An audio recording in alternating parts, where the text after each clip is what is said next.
तो आज हम लोग बात करेंगे कैमरे के सामने बोलने में तो दिक्कतें आ रही है। पहली बार मैं वीडियो बना रहा हूँ, एक तरह से कैमरा के सामने हमको बोलने भी नहीं आ रहा है। एक तरह से इतना आवाज़ लग रहा है फंस जा रहा है, इसलिए कोशिश कर रहा हूँ कि मतलब कुछ बोला जाए।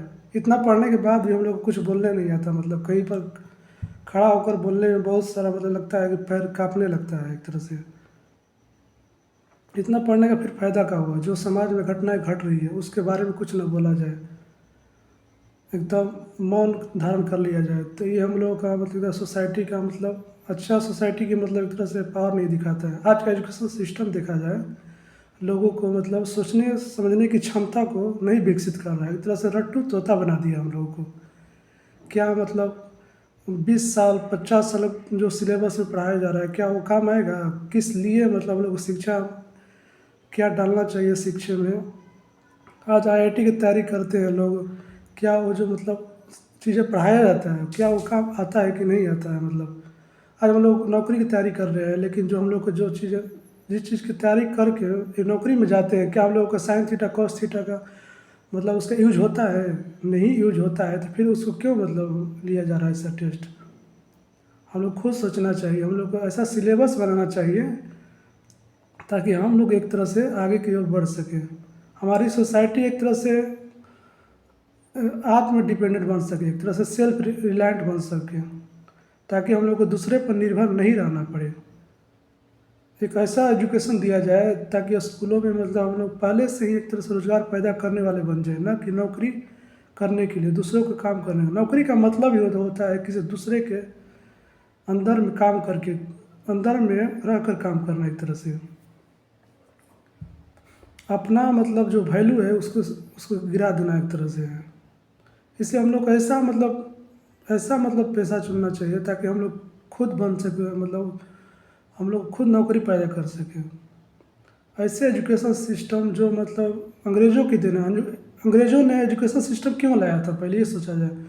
मैकाले ने जब हमारे भारत देश में एजुकेशन सिस्टम लाया तो लोगों को गुलाम बनाने के लिए लाया था, ताकि इन भारतीयों को जाति धर्म और और कास्ट कलर में डिवाइड करके इन पर राज किया जा सके।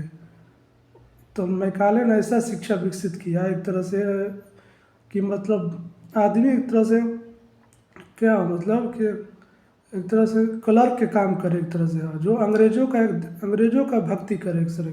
जैसे हमारे गोपाल कृष्ण गोखले थे जो नरमवादी थे, वो तो अंग्रेज़ों की बड़ाई करते हैं। जब हम हिस्ट्री में पढ़ते हैं, दादा भाई नौरोजी भी अंग्रेज़ों की बड़ाई करते हैं। जिससे गोपाल कृष्ण गोखले भी बोलते हैं कि अगर यहाँ से अंग्रेज चले जाएंगे हमारे देश से, तो हम लोग एक तरह से फिर राजा के अंदर में आ जाएंगे और अत्याचार बढ़ जाएगा, राजाओं का अत्याचार बढ़ जाएगा। यानी वहाँ हम लोगों के अंदर में राष्ट्रवाद नहीं विकसित था, इसलिए हम लोग अंग्रेज़ों के प्रति एक तरह से गुलाम थे। एक तरह से पहले गुलामी का लोगों को मतलब ही नहीं पता था, इसलिए हम लोग देखते हैं कि गांधी जी ने मतलब लोगों को बताया कि मतलब राष्ट्र क्या होता है, मतलब एक तरह से गुलामी क्या होती है।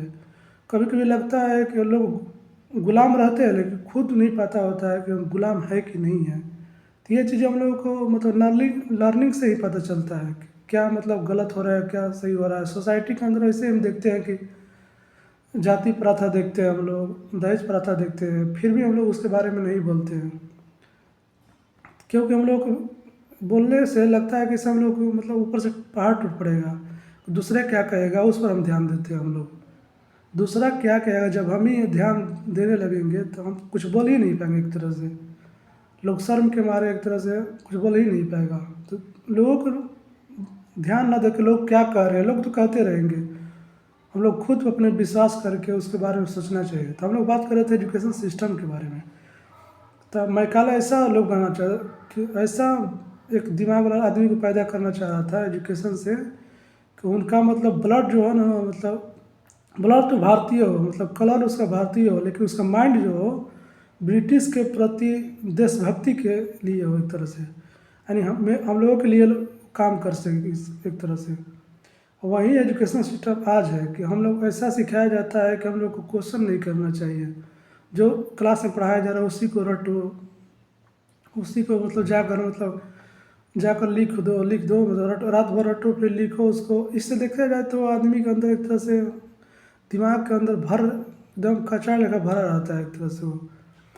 फिर याद करो फिर भूल जाओ, याद करो भूल जाओ, एक तरह से इतना डिप्रेशन का शिकार हो जाता है आदमी। कितना याद किया जाए मतलब एक तरह से उसके बारे में सोचना पड़ेगा कि हम लोग को ऐसा शिक्षा होना चाहिए, मतलब प्रैक्टिकल होना चाहिए एक तरह से कि हम लोग खुद ही एक तरह से उस पर बात कर सकें, यानी कि हम लोग खुद प्रोड्यूस कर सकें कोई भी चीज़ एक तरह से।